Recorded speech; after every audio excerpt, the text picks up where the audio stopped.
Yahoo! Hello, hello, hello mga masters and mga ka-G! Good morning, good morning, good morning, good morning po sa inyong lahat dyan. Siyempre sa Pilipinas and sa buong Asian countries. At kung saan ka mang lupalop ng ating mundo, ay good morning, good noon, good afternoon, good evening, at good night sa mga matutulog na.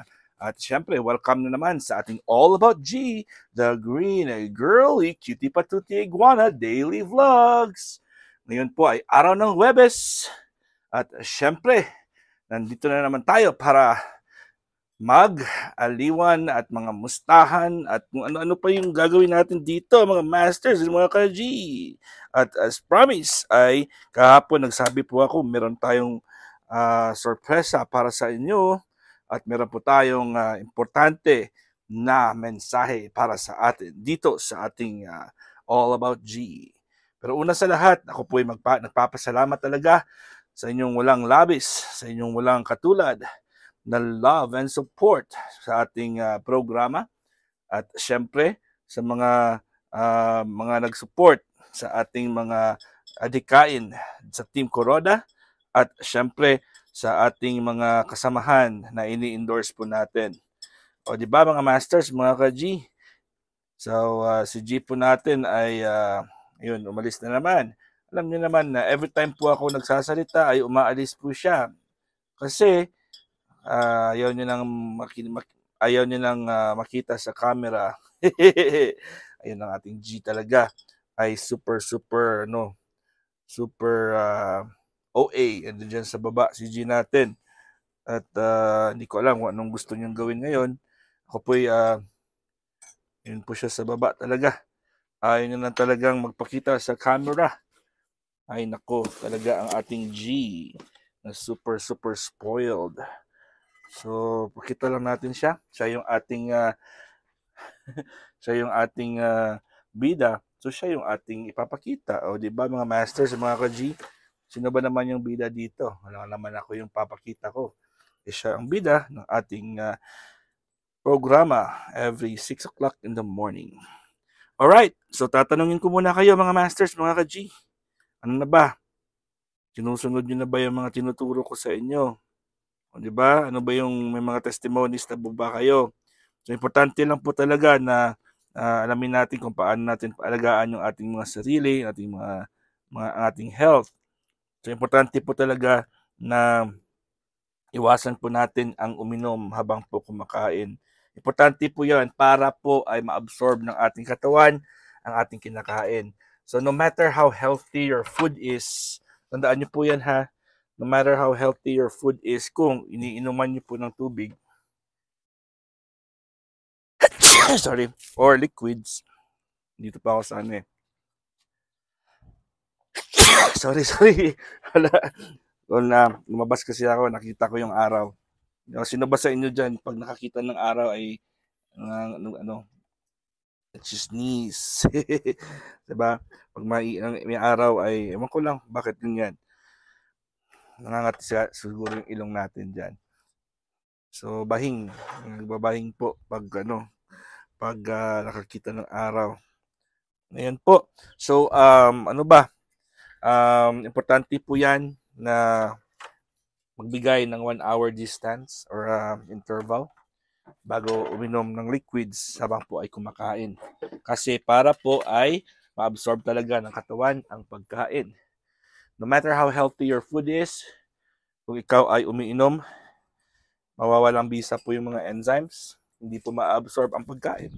Yan lang po kasimple po yung explanation natin dyan. So, yan po ay 12 minutes lang po ang ating All About G. Okay? Dahil po ay papasok na po tayo sa Premiere. Ang aking mga replays ay papasok sa Premiere kung ikaso na wala po akong videos. So, ito na po yung pinaka-importante natin na mensahe na hindi na po tayo abot ng 15 minutes every time may All About G. So, yun mga masters and mga ka-G. Importante po dyan na ang ating pagkain ay ma-absorb ng ating katawan. So, you have to chew the food really well. So, kailangan pong nguyain ang pagkain. Hindi po pwedeng mabilisan ang pagkain. Supposed to be. Kasi pag hindi mo po nginuya yung pagkain, pag linunok mo lang bigla or kakapasok lang sa iyong bibig ay lunukin mo na agad, hindi po niyo ma-convert, matcha-chop ang mga pagkain into smaller pieces. Pagpasok po yan sa ating lalamunan, malaki ang possibility na tayo mabulunan. So yan, kasi tayo ay mabubulunan dahil tayo nagmamadali, akala po natin ay pwede nating inuman yan. So, pag nabulunan ka na at nag-inom ka, hindi po yun health, hindi yun pwede. Kasi may possibility po na ikaw ay papasok yan sa baga natin or sa lungs. So, is a misconception po yan na dahil po ay nagmamadali na baka mabulunan ay kailangan may tubig sa gilid or may inumin sa gilid. Mali po yan mga masters. Ang reason po kung bakit po ikaw ay mabubulunan is because nagmamadali ka. Hindi mo ginunguya yung pagkain. Yun lang naman, hindi nyo ginunguya yung pagkain kaya nabubulunan ka. Yan lang kasimple. So the first thing that we have to remember is chew the food really well. So nguyain ang pagkain. Hindi po pwedeng paglagay sa ating bibig, sa bunganga natin, ay lunok agad. So there's a rule that says you have to chew the food at least 32 times before you swallow. So tandaan po natin, meron tayong 32 sets of teeth. Yung ngipin po natin ay 32 sets. So 32 times din natin nguyain ang pagkain bago natin lunukin. Para pagpasok ng pagkain sa tiyan natin ay maliliit na po siya, hindi na po mahihirapan ang mga enzymes para i-digest at para itunawin po yan. And ang pinaka-importante po dyan mga masters at mga ka-G is yung ating pagkain ay kailangan po, ang ating enzymes pala po ay kailangan very potent yan. O, tandaan natin ang laway natin, ang ating stomach, intestines, liver, gallbladder, kidney, pancreas, and other organs involved in the digestive process ay meron pong sinatawag na enzymes. So sila po ang mga nag-co-convert ng food para po ito ay magiging nutrients. So halimbawa, meron tayo tinatawag na amylase. Ang amylase po ay enzymes na nagda-digest, nagko-convert ng carbohydrates. So pag kumakain ka ng tinapay, kumakain ka ng mga starchy food, ay ang amylase po ang in charge para i-convert yan into complex carbohydrates or i-convert yan as energy ng katawan natin. Pero halimbawa, ikaw po ay kumakain ng tinapay, kumakain ka ng kanin, at umiinom ka ng liquids, ang amylase ay hindi po gagana. Hindi po siya strong enough para i-convert yung food, yung carbohydrates. So at the end of the day, or probably after 5 minutes, after 10 minutes, nafa-flush po yung pagkain. Hindi po siya na-absorb, kaya po wala kang energy. Kaya dapat po yung kinain mo na tinapay or kanin ay supposed to be, ay papaprocess po yan at mako-convert po yan into energy, complex carbohydrates.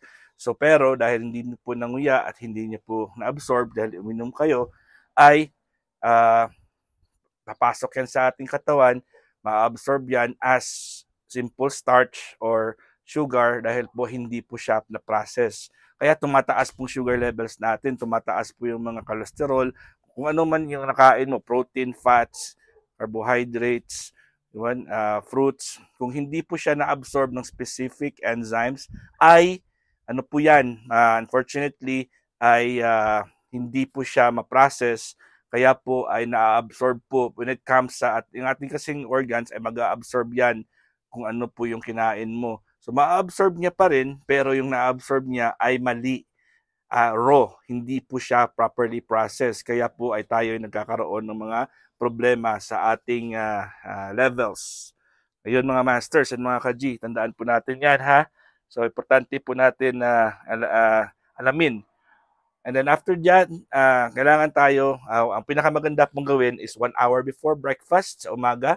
Usually 5 to 6 a.m. dapat gising na po tayo para mag-poops. Kaya 6 o'clock dapat poops na po tayo kasi importante po yan. So inom tayo ng hot, yung advice ko noon na apple cider vinegar, 2 tablespoons with the mother. Okay, apple cider vinegar with the mother, 2 tablespoons. and 1 tablespoon of raw organic local honey, kung ano po yung honey available sa inyo dyan. At syempre, 1 cup of warm water. So, i-mix mo yan. 2 tablespoons apple cider vinegar with the mother, 1 tablespoon raw organic honey, and 1 cup. Ang 1 cup natin is mga 180 ml or 180 cc lang po yan. Hindi po yan baso, ha? Cup lang po. Warm lang po. I-mix nyo. Ayan po. Inumin. Pinakaunang inumin yan sa umaga. Maganda po yun sa digestive system. Maganda po yun sa cancer, diabetes, at saka sa mga pain, mga arthritis, at sa mga any gastric or digestive system na problem. Hindi po yan makakakos ng heartburn kasi po yan ay makakalunas din para sa heartburn. At of course, weight management po yan. Makakapag-slim po sa atin yan. And of course, after nyan, ay iinom tayo ng isang baso ng hot tea. Hot tea po ang pinaka-importante dyan. Dalawa, yung apple cider and then yung hot tea. Kasi hot tea, isang cup din para matunaw yung mga fats na natutulog po dyan sa katawan natin, sa lalamunan, sa tiyan. Dahil po sa gabi na yon ay tayo tulog, hindi gumagalaw. Yung manakain nating fats ay hindi gumagalaw. Kaya dumidikit po yan sa ating mga lalamunan, sa ating tiyan, sa ating arteries and veins. Pag uminom tayo ng something hot, ay sila po yung natutunaw, na-flash at ready for digestion na po yan. Ayun. So after nyan, hintay tayo ng isang oras at kumain ng ating breakfast. So the best time to eat, it's at 8 o'clock sa morning, 12 noon ang lunch. Ang ating dinner ay 6 p.m. Yan po. So for more all about G lang po, manood lang kayo. Hanggang dito na po tayo dahil 12 minutes na pala tayo. Love you all. And maraming salamat. Ang aking ay out na po ako sa Team Kuroda. And welcome po sa ating new team, ang ating team Bahay Kulitan. God is great! Yahoo!